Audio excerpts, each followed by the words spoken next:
The negotiations between London and Brussels on Brexit are now in full swing.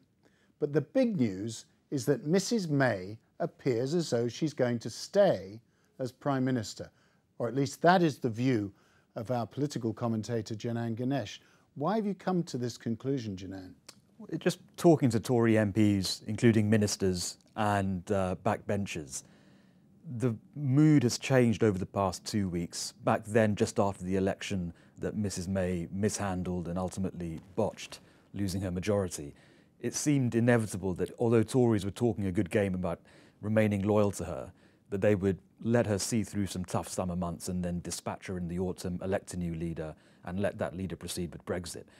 They've now taken the view that the alternatives are so bad that actually the least worst possible outcome is allowing Mrs May to do at least 2 years and then making a move around the time that Brexit actually happens in 2019. Right, so we'll come to those terrible alternatives in a minute, but actually it's been a terrible 2 weeks for Mrs May.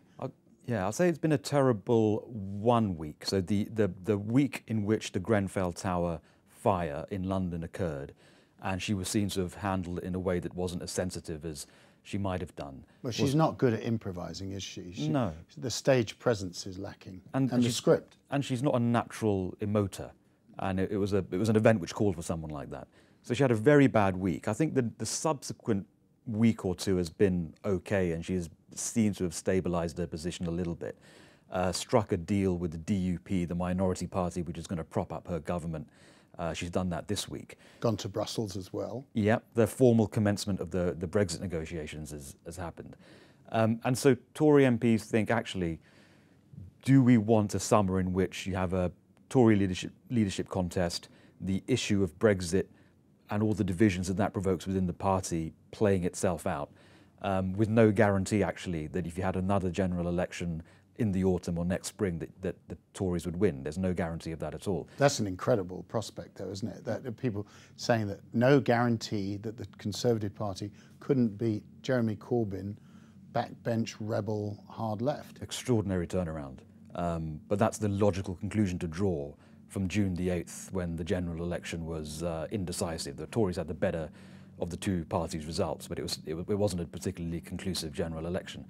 So for all those reasons, and ultimately for risk aversion, the Conservatives are going to try and sustain what looks to be an unsustainable premiership. Actually, there's quite a bit of tension in the cabinet, which has just spilled out over Brexit, with David Davis having a little snipe at Philip Hammond, Hammond having sniping at Boris Johnson. I mean, this doesn't look like anybody's actually in charge. No, I mean, these coded attacks between cabinet ministers have been going on in private for quite a while, and there is quite a big difference intellectually between Philip Hammond, who campaigned to stay in, David Davis and Boris Johnson, who campaigned to leave.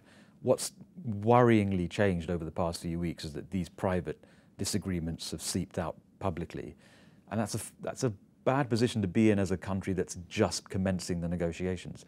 And the thing that strikes me is how unified the rest of the EU is. The different capitals have slight variations of tone when it comes to Brexit, but the substantive position is the same. Whereas on the British side, when you assume there'd be more unity because it's one country, one capital, there's actually quite a substantial difference between very, very senior cabinet members. And it tends to congregate on the subject of things like the transition period. How long should it be between membership and non-membership? Should we be in the single market or just the customs union during that transition? And those are pretty substantive things to be disagreeing on when the clock has already been set ticking back in March. Indeed. So I'm now going to put you on the spot. You are an informed observer of British football and a particular supporter of Arsenal. Over the summer, there was an awful lot of speculation about the future of Arsene Wenger. His authority apparently tarnished beyond redemption.